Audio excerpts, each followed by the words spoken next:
creative journey. It's easy to get lost, but don't worry, you'll lift off. Sometimes you just need a creative pep talk.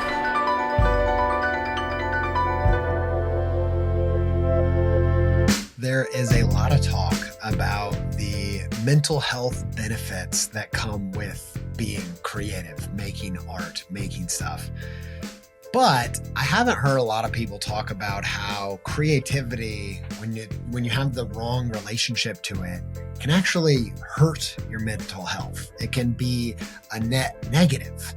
And if you have got to a place where your creativity and your relationship to it feels toxic, like you can't remember why you used to love this, why it used to add joy and a meditative practice and beauty to your life, and now it feels like a nag, or it feels like it's just messed with your identity.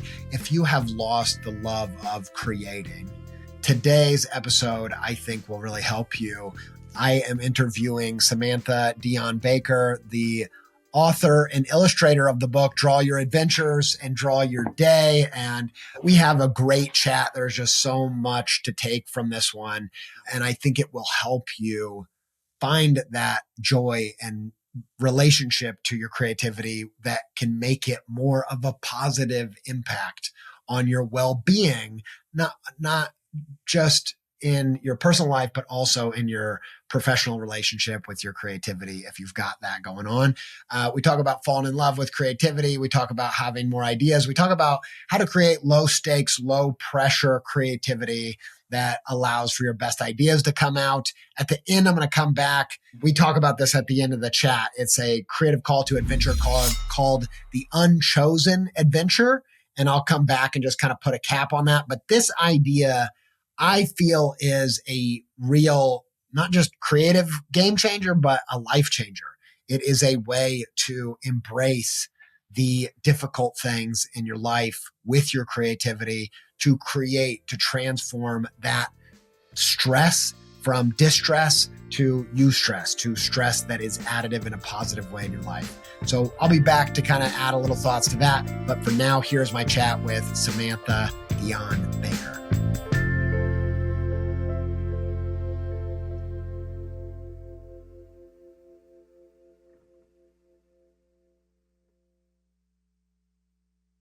But I'm really excited to talk to you about your new book and the books that you do. Draw Your Adventures is your new one. Because, and the listeners know, I've been kind of in a zone of re-embracing drawing as a coping mechanism, as like being a neurodivergent person. It's like a way of being present, tapping in. I did more drawing on this recent summer vacation than I probably ever have on a vacation. So I'm really excited to talk to you about it, because this has been a much longer process. I've always drawn, but not this observational kind of carrying the sketchbook kind of thing. So I'm excited to learn from you.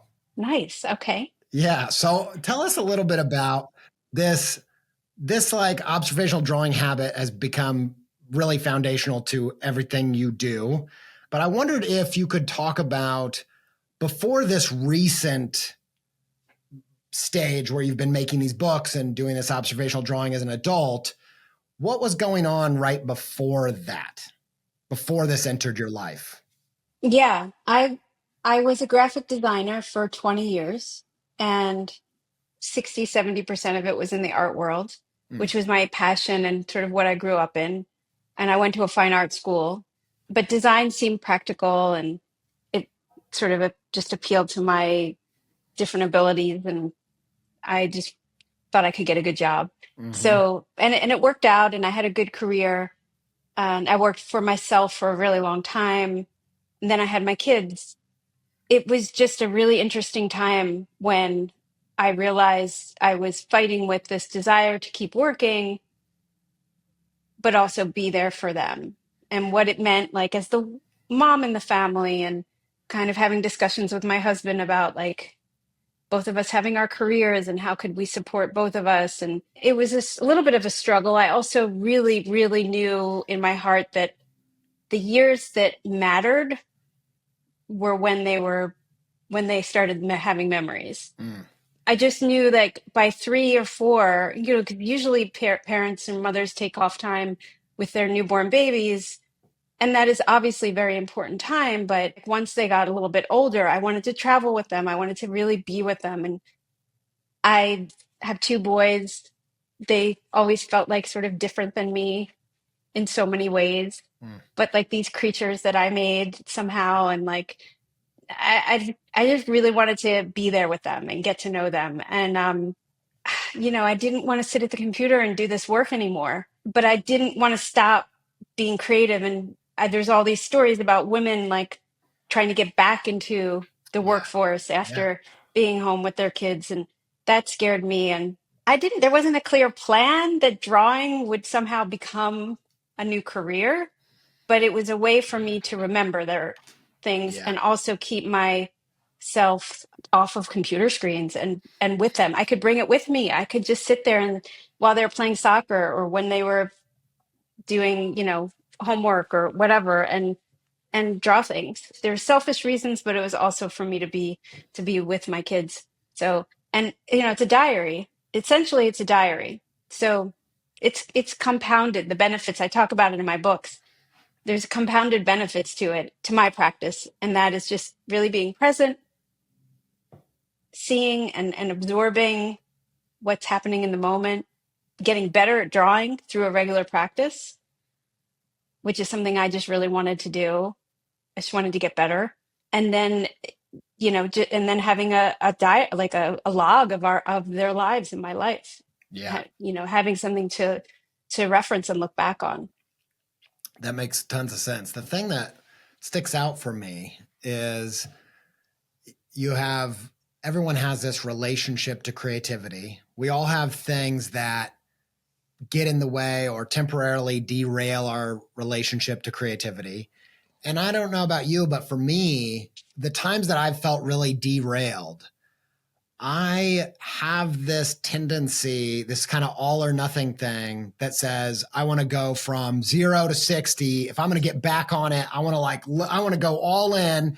And it kind of made me feel like it's like a relationship with an ex where you're like, okay, I know we haven't been together for 2 years, but let's get married. And you're like, hold on, whoa, just slow it down a little bit. And I like what you're saying. Like for me, looking back on those times, I realized it was actually something small and habitual, like little, dating creativity again, just getting a little Mm, bit. And I like what you're saying about just drawing, just like, okay, well, you wanted to be creative. And I can see in my life, there were lots of times where I was really trying to inject more creativity into it. And it only worked if I started to just kind of let it become part of my life again, rather than be like, all right, I'm going full time again, or I'm going, I'm changing my career mm, overnight or whatever it is. That's the yeah. temptation. Do you feel like that too? That poll, did it feel like, is this enough to even be just drawing or? Well, in the very beginning, I didn't have the confidence to just be like, this is what I want to do now. Let's do it. I want to be an illustrator. I always did work by hand. The school that I went to was very I mean, they really encouraged as much analog work as possible, even when they introduced all the design. I went to Cooper Union. They have an amazing design program. Right. I wasn't fully immersed in it because you don't have to major there, which is a good thing and a bad thing about the school. I did a little bit. I like did a little bit of everything. I was kind of in like adjacent to the ones who were hardcore design or typography or whatever. But I did a lot of work by hand. And so the interesting thing when I first started drawing was designing the pages and having fun with my handwriting and lettering and playing with that because that's what was comfortable. Mm. And then I was slowly introducing, oh, maybe I could draw this or maybe I could draw that, whatever it was. But then it was like these compositions and playing with that. So design was definitely like in my mind when I started in a way that it wasn't drawing. I mean, it was, but it wasn't, it Mm-hmm. was a mixture. So I didn't know, like you're saying, I wasn't like, oh my gosh, this is what I want to do. Yeah. I don't know. I always had a sketchbook and I always wrote and doodled. So it was like literally doodling through through experiences. And then I realized one day that I was like drawing our day, you Yeah. know, and that's where the Draw Your Day came. That So, was your first book, right? Yeah. yeah, Did you, yeah. all the way through your graphic design career, were you keeping a sketchbook? Because I know, like, even before college, right, you were visual journaling, right? hmm Like in your Yeah, personal time. Did you take a big break between that? Yeah. Could you tell us, huge. like, so what was it like before college or before design? What was that relationship to drawing like? When I was younger, Yeah. I grew up in art studios. So my grandmother was a sculptor and my mother was an illustrator, and my sister is an artist and she went to Cooper Union before me. My grandfather was a painter, and it really was my life. Like, the question always say is, would I have a career in a creative career, or what, or maybe I wouldn't, like it Right. was just sort of almost a guarantee, just Yeah. because of it was a lot of women too, which is nice. Yeah. I always had a sketchbook of some kind, but it was a lot of doodles, a lot of like, kind of, in a way, it's funny, a little bit similar to what I do now. If you look back on like high school doodles and drawings, I always liked playing with my handwriting, but I didn't think I could draw that well. My sister was the one who could draw. Mm, And for me, drawing meant like, this is something that I think that we were going to get into a little bit, is that like drawing things as they are, right. getting likeness, being accurate, and not drawing like you do, which is like more from your memory and from your head, and in making caricatures, Yeah. which is something that I've always wanted to do, but I just don't think that way because Yeah. it's been ingrained in my head that drawing means drawing the thing, Hmm. I'm still struggling with that sometimes. And it's almost like when I teach, I'm like, do as I say, not as I do, because I don't Yeah. want people to be so stuck in getting likeness and exactness. But for me, it's just my thing, Yeah. how I draw. I'm not sure if I'm straying from your question, but it was always there. I always had some sort of, like, I grew up with pencils and Like it pens was and like a things around me. diary too, right? Yeah, I Almost. mean, I sat and made drawings in my grandmother's studio when we were there. Yeah, and I have one like in our bathroom now from when I was 5. Like, I drew for I've been drawing forever. But when I went to college and I started studying design, I just stopped drawing. And everything was pretty much from first or second year, when like Adobe Illustrator was starting. I'm aging myself, but that I was right there on the cusp of all of it. And everything just became learning Illustrator and Photoshop, and Yeah. it was all on the computer, and Quark Express. Yeah. Remember that? Yeah. So, it was all that. And printmaking. I did printmaking. I did a lot of letterpress. There's a working letterpress studio at Cooper. And in a way, it was like a way of avoiding really drawing, because I didn't think I was the Mm. painter or drawer in the family. Part of why I ask is because I'm really on the show. I've talked about the hero's journey a lot for years and years because it's just kind of I'm a picture book maker and writer, and so I'm really into storytelling, and I also just find it kind of on a symbolic, spiritual level interesting. But one of the things that I think is when you start comparing the hero's journey to the creative journey, I think one thing that is misunderstood, or I misunderstood it for a long time, is that the hero's journey is really about kind of leaving authenticity, leaving who you are. That's leaving home and going out into a place where you're kind of in the unknown, you're kind of in the discomfort zone, and you're trying to see if there's anything there that you can return home with. Because it's a whole cyclical journey. And so I think a lot of myself and a lot of other creatives don't realize those journeys outside of your comfort zone, journeys that maybe feel inauthentic or uncomfortable, are super essential. And that really is a huge part of the journey. And so it sounds like that's kind of what happened to you, where you had this home base where this was a natural thing you were doing, even if you had a uneasy relationship to your talent. And then you Hmm. spent this large period of time in this other world that maybe felt less comfortable, maybe less interesting, even though it sounds like you liked elements of it. So I was just wondering if, as you came back to drawing as kind of your primary medium, what do you feel like you touched on this a little bit, but what do you feel like you brought to your drawing from that graphic design career? Well, so much that in the beginning, so much that it was really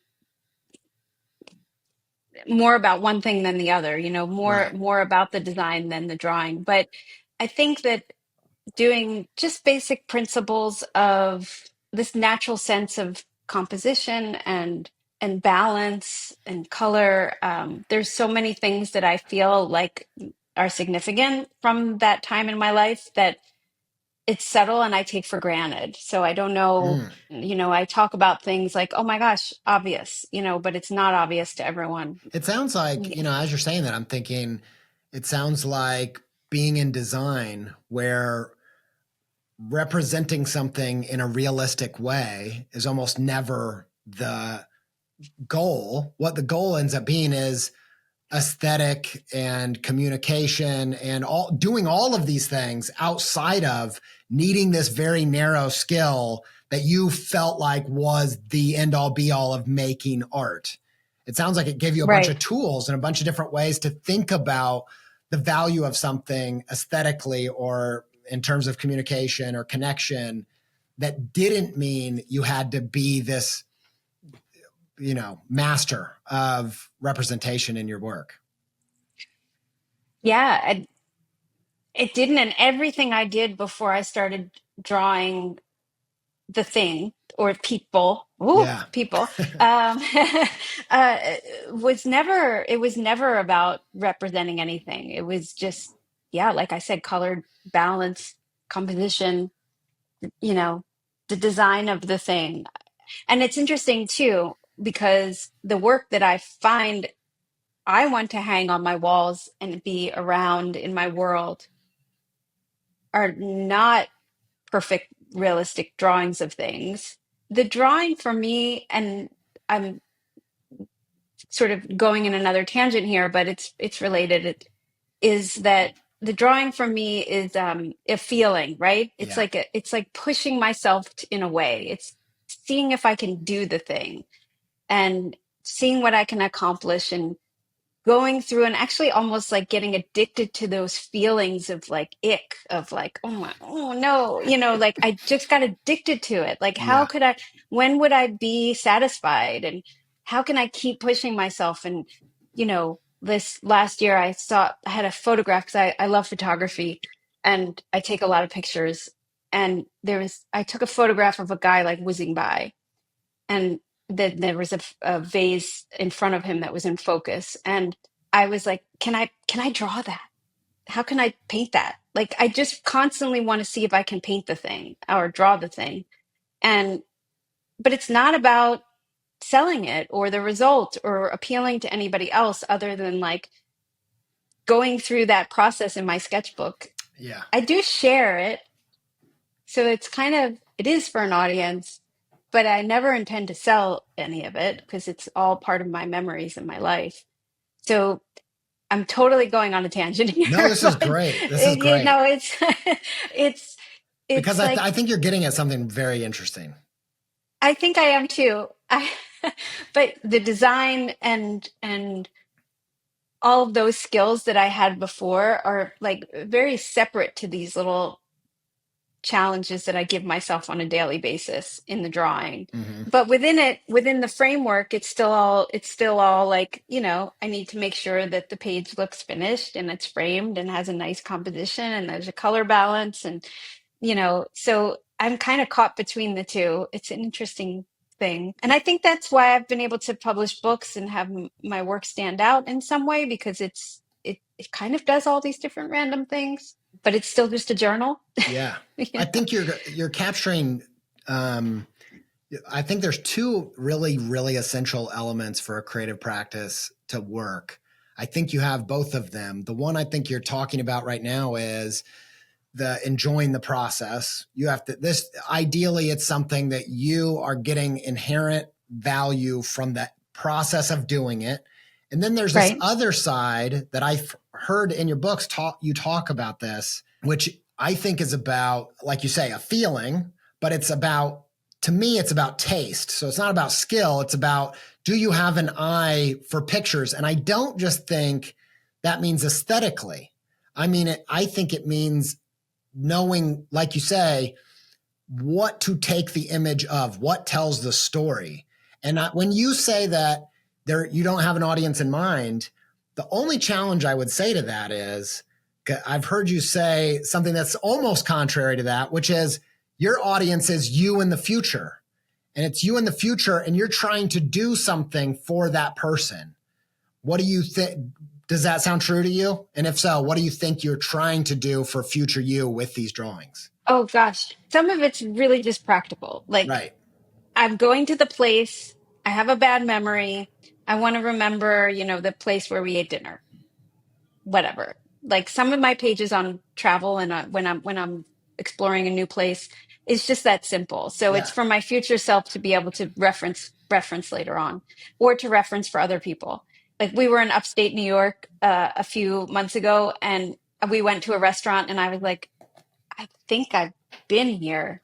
And then I went back on my files and I was like, we've been here, Yeah. So like, because my memory was, a little fuzzy, and some people would have been like so clear on it. And I was like, oh, but so it's practical that way. Um, but I do think the growth is an interesting thing. And I do think, in all of our creative journeys, it's so interesting to be like, you take two steps forward, one step back constantly. And Mm-hmm. so when I look back at some older work, I'm either it's cringe or whatever, but a lot of times it's also really beautiful to see how far I've come, or really think, I want to get back there. That was so much purer. I know. Or, so the record of keeping I mean, I wish I made more work outside of my sketchbook, which is something that I hope to be able to do Mm. more of.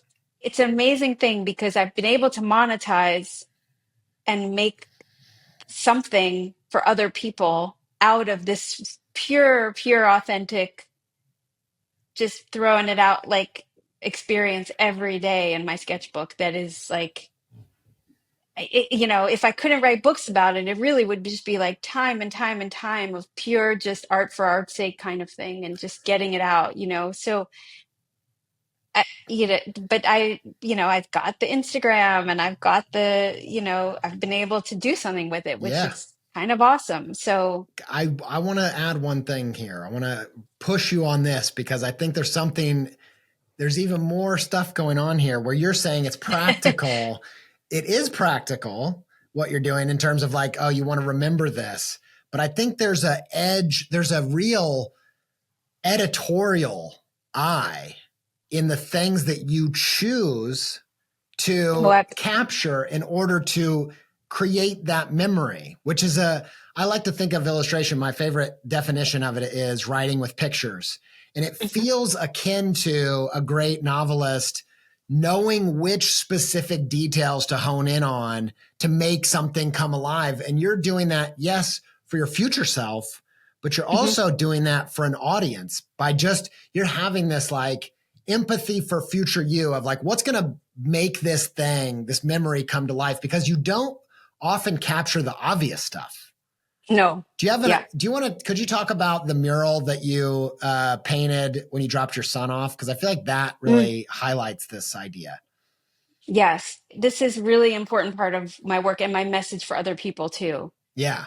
Well, so for that story, there was a lot going on in my son. Like he's okay. He did my virtual book party with me, and he was awesome, and he Yeah. let me share this. So he Okay. doesn't mind, All right. but he took an unknown, like he just left college, right? Yeah. And he decided to live with his girlfriend in Bed-Stuy in Brooklyn, like just Yeah. at 19. And I was just like, what the hell is happening? We didn't, like in a way, it's awesome that I Yeah. raised a kid who like knew exactly what he needed to do. and our closeness never stopped. And Mm. but I was definitely like not thrilled. So, you know, Yeah. Complicated feelings so going on as the parent. Yeah, I get that. I mean, it was a moment of like stress, and I was on that bus, and I said how I drew the woman across from me, and she's just a average like woman who I love this idea of being in a city like Brooklyn where you just cross paths with all sorts of people, and what you have in common is so little, but also significant enough. Like wherever she was going, we were so different, but she was just like on her phone right across from me. We were like the only two people on the bus. Brooklyn was kind of whizzing by, and it was a part of Brooklyn that I had never spent a lot of time in. Anyway, there was just so many layers to that moment on the bus. And I never take buses. So, but the GPS told me that was the best way. So I always take the subway. And so, like, anyway, it was just, there was so much significance to just sitting across from this woman, but it had nothing to do with Ian, my son. It had nothing to do with the obvious of like what the Yeah. grocery bags I had at my feet, or like, you know, whatever you would might think of me drawing like his apartment building or us folding laundry or whatever you might think. And I wrote about that. And so I knew I wanted to draw her, and I sketched a little bit. And then I got off the bus, and it was like stopped me on my tracks, and I was just like, this is so like I don't even know how to put it in words, but seeing that mural, what, and it says call your mom. And I think there's a series of them, whoever the artist Yeah. is. And I kind of feel bad I didn't Yeah. credit the artist in the book because I don't know who it is, but Yeah. it's right there. Like at the end of his block, he's going to see that thing, and it just every time he went, there was so much meaning to seeing that in that moment. And that's a story that's a coincidence, right? I mean, Yeah. that's just That's like a great. perfect story. Yeah. And so that was why I put it in the introduction, because sometimes life just hands you these things, and if you're not looking, you'll miss them. And I was so in my head in that time. I totally could have missed it.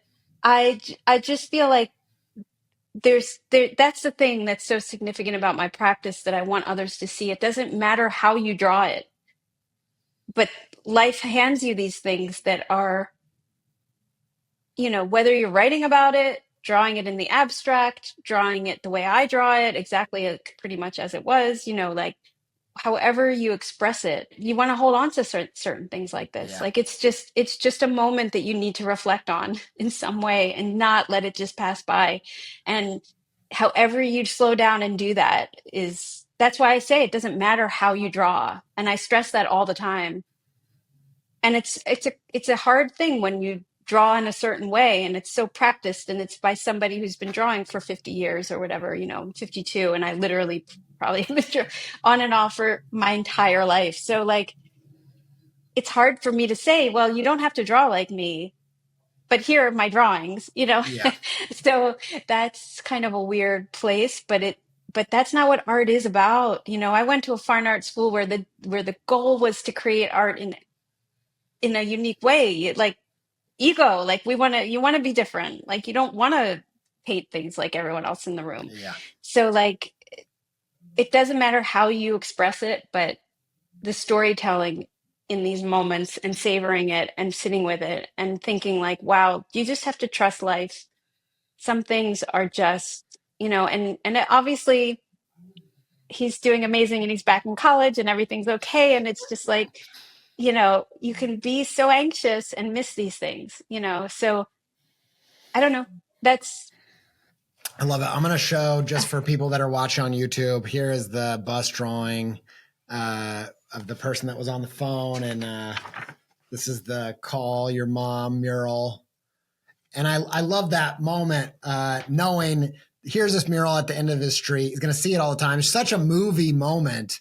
The thing that I'm yeah. like convicted about is I have this weird, and I imagine a lot of creative people feel this way, because I think it's also a neurodivergent kind of thing. And I have this conflicted experience where I love to make art, so much so that sometimes I'm tempted to go into art making mode in an almost escapist way, like escaping reality.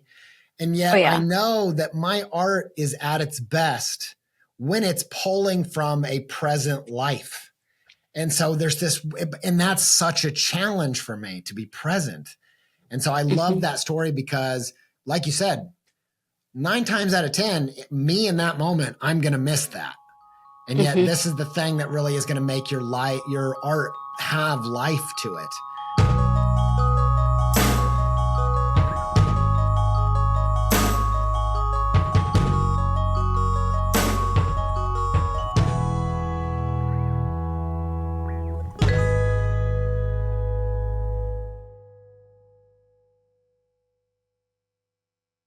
I love that you call your book "Draw Your Adventures" because I think so much of my work is about the learning over my life to find the excitement and the adventure, not by escaping reality, but by going deeper into it.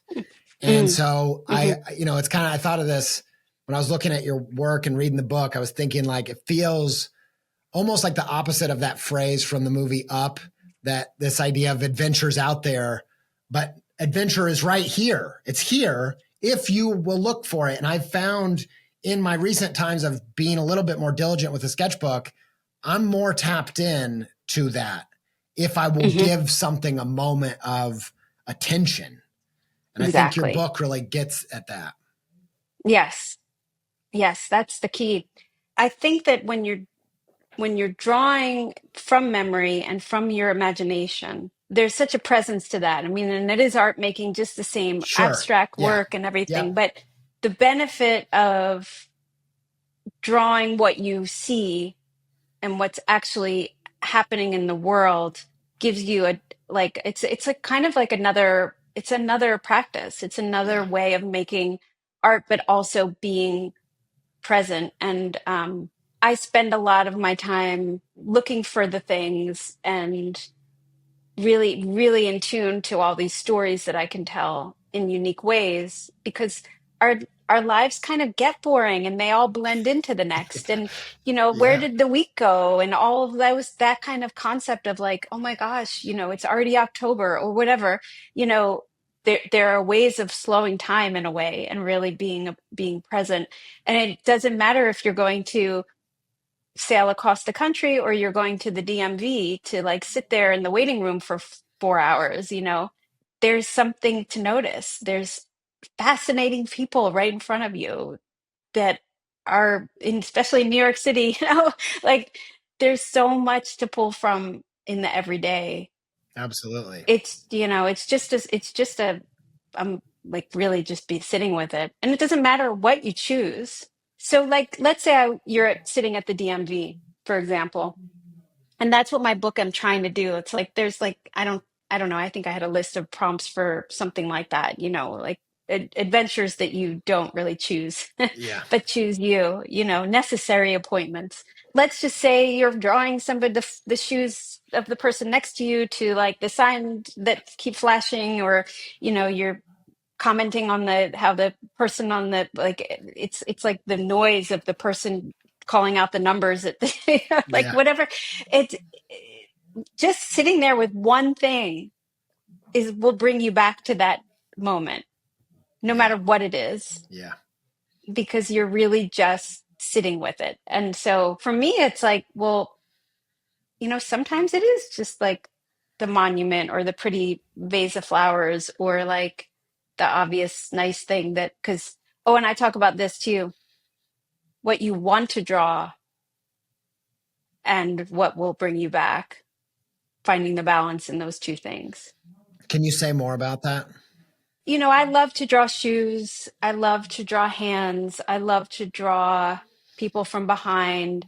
I'm not very good with a lot of movement, so I like things that are more still. So that's why I like choose shoes, because people like to kind of hold their feet if they're sitting. Hmm.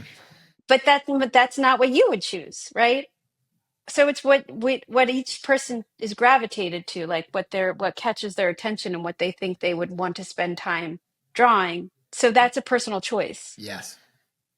It's a point of view. It's a point of view, it's a Yeah. personal choice, it's a skill thing, like, oh, I can do that really cool in my whatever, I don't know. But then there is like the storytelling factor and like what could be cool to bring me back right now. Like this is so boring. I'm sitting here for 4 hours and when are they going to call my number and whatever. So like, you know, how can you kind of breathe excitement into that by Yeah. choosing what to draw? So I don't know. There's Yeah, that's an interesting. Just the idea of choosing where to put your attention is something that you're exactly. able.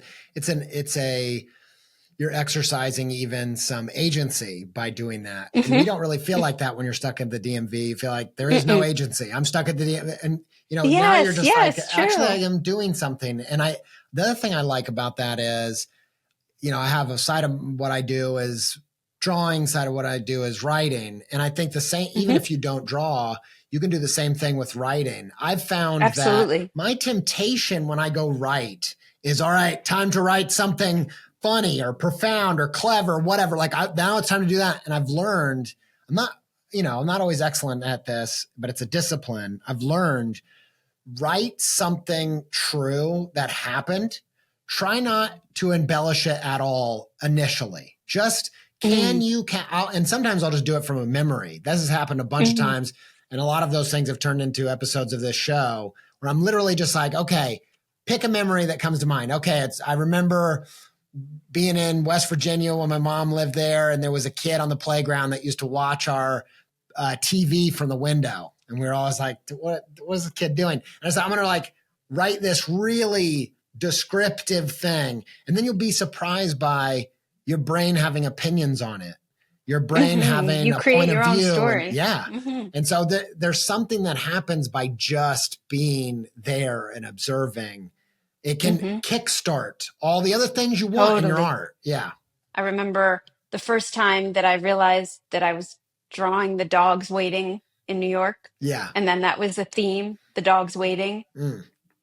And that was actually like a really cool concept in and of itself of like who chooses to leave their dog outside, how they're tied up, how long they leave them. Like you can create a whole like Yeah. if I had a dog, I would never tie them up outside, Yeah. like I don't know, all these All the different times you stories of feel like a dog tied up outside, when your life is yeah. stalling and you're like, who Oh tied my me up gosh, here? Like yes. there's so Yeah. much there. Yeah.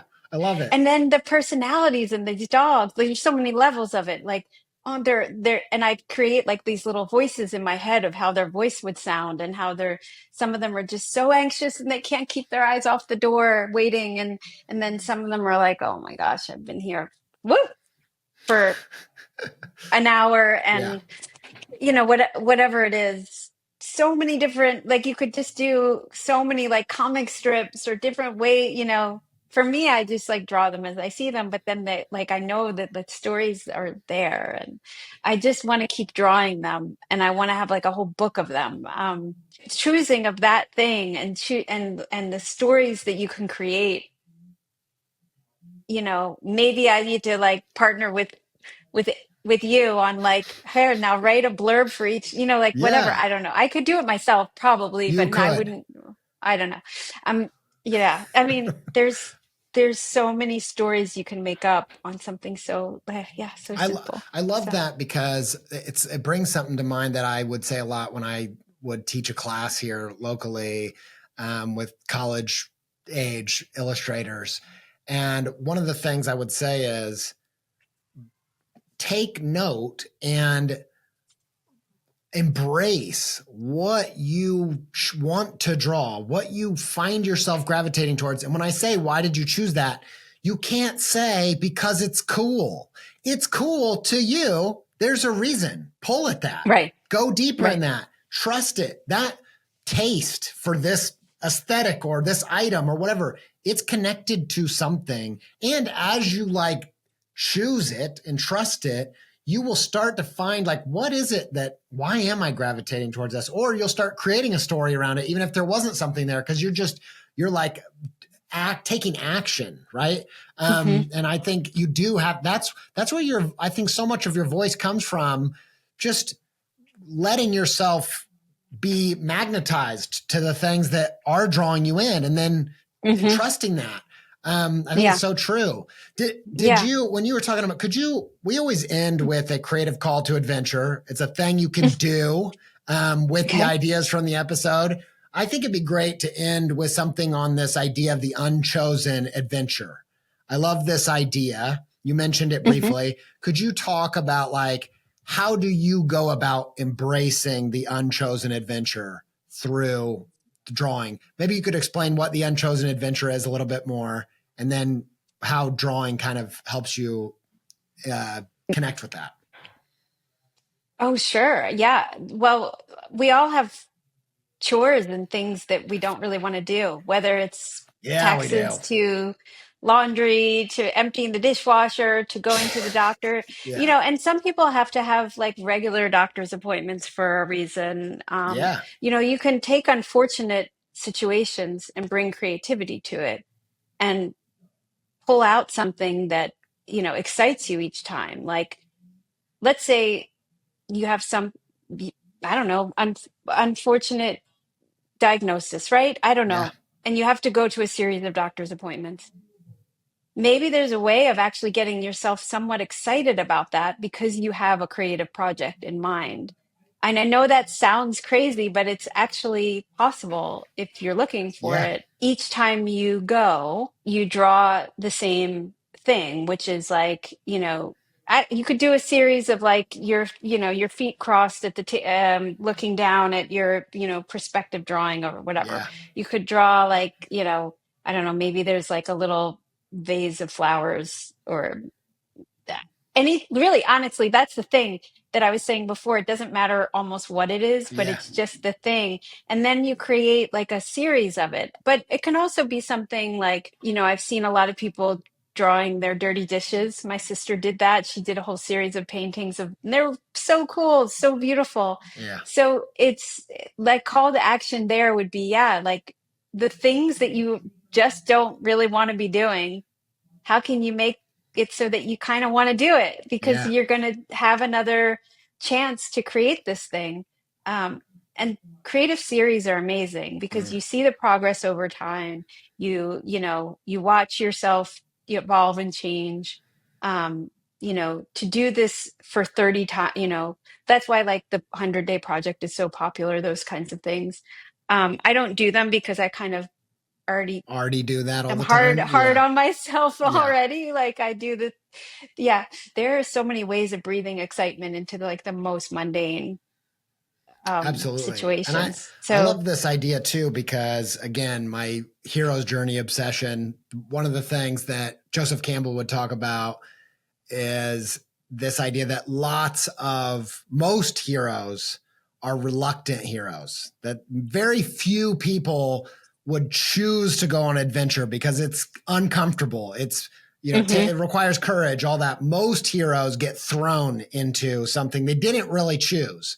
And also just to note, I think what you're getting at with the diagnosis or you're in a serious situation, whatever, I think for people that prompt sounds inspiring and sounds like it's additive, then go for it. And if it doesn't, I think we all know that there's no pressure to be creative or make a creative project out of everything. No. Of course not. But if it does, it can actually be additive. And the thing I love about it, and I never shut up about this on the show, so I won't go deep in it because my listeners have heard it too many times, but I'm fascinated by this body of research that says whether stress in your body is eustress, which is good stress, or distress, which is bad stress and bad for you, is mostly determined by your embrace of the thing or your rejection of the thing. If you reject the thing, it actually manifests in your body in a worse way. Whereas if you find ways, and obviously there's all kinds of different circumstances. There's plenty of circumstances that nobody can embrace and there's no judgment on that. But I love this concept because it is a way of those things that you're on this adventure, whether you like it or not. This is a way to engage with it as part of your story and part of your art. Yeah, exactly. And whether it's like a big heavy thing or just the annoying thing that you hate to do, it's like a calming your nervous system situation. Like Yeah. what will calm you down? I'm a very anxious person. So my whole entire practice is in a way a desire and a need to calm my nervous system. Yeah. It slows me down and it makes me more present and it keeps me from spiraling to just draw. It's like my meditation. Yep. So whether it's, yeah, I mean, that's the thing. Like if it, I always tell people this, if this is, does not, if you don't want to do it, like art making is a choice. If you don't Yes. want to, you're not going to do it. And you're not, like it's, you have to, it is all a choice. So it's just a matter of like choosing the thing that brings you peace, and brings you some sort of comfort, no matter if everything, like honestly, you could go schedule a trip across the world and be planning it for a year and then get stuck in the airport or lose your bag, or there's always a way of working through the good and the bad Yep. through a creative, regulating yourself by a creative practice. But at the same time, some people get really worked up when they're creating. So it's True. it's like finding the happy place. So, Absolutely. and I always say, like, you want to do what's comfortable and easy for you 75% of the time, but then push yourself a little bit so that you're always growing. The challenge should not be the whole practice because you're I not going to love that. enjoy it then, you know. I It love has to that. be a balance. Yeah. And it goes right into what they talk about with flow being, if you want to get in the flow state, it's about 70% mastery and 30% challenge. So I think you're like absolutely spot That's on right it. there. Exactly. Yeah, I've never heard that, but yes, exactly. I mean, the 70/30 is my go-to message all the time. So good. So, This was yeah. this was great. It was great talking to you. Great to meet you. Thank you. Thank you You for your too. Thank work you. and in the book. Tell everybody where they can check out Draw Your Adventures. Well, anywhere books are sold. So if you have a favorite bookstore and they don't have it, they'll order it for you. But And should people find there's you on Substack? Is that the best yes, place? I'm on Substack. My Substack is Draw Your World, and my Instagram is a holdover from design Yeah. days, so it's S. Dion Baker Design. I'm stuck with it. Yeah. Like I can't do anything about it. If you just see my name, you'll find me. Great. And the books are the best way to support me. And so, yeah. Awesome. Thank you, Thanks, Andy. Samantha. Thank you.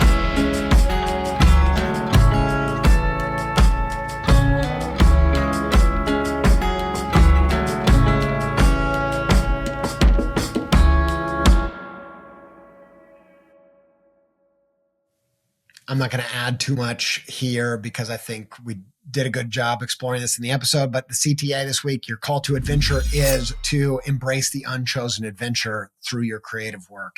So I love this idea of bringing a sketchbook to the thing that you're dreading. And I love it because it is a real coping mechanism for me as an ADHD person. It helps me to go deeper into reality instead of escape it. But if you're someone who's sensitive to reality, it can also be a thing that's calming you down.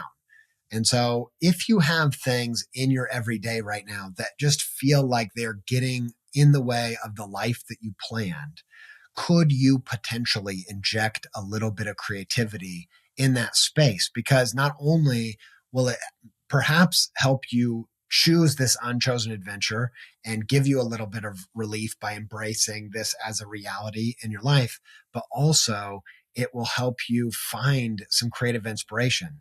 Some of those difficulties, those roadblocks end up being the creative fodder for our best work. If you think about the creative works that you love the most, so many of them are about unchosen adventures. And so I hope that inspires you. It definitely inspired me. Thank you, Samantha, for being on the show. Everybody go check out her work on Substack and check out her new book, Draw Your Adventures, which I think is just really gorgeous and a really good practice. Massive thanks to Sophie Miller for being a producer and editor on the show. Thanks to Connor Jones of Pending Beautiful for audio edits, video edits, sound design, animation. Thanks to Yoni Wolf of the band Y. for the theme music and the soundtrack. And hey, thanks to you for listening. And do whatever you got to do to stay pepped up, y'all.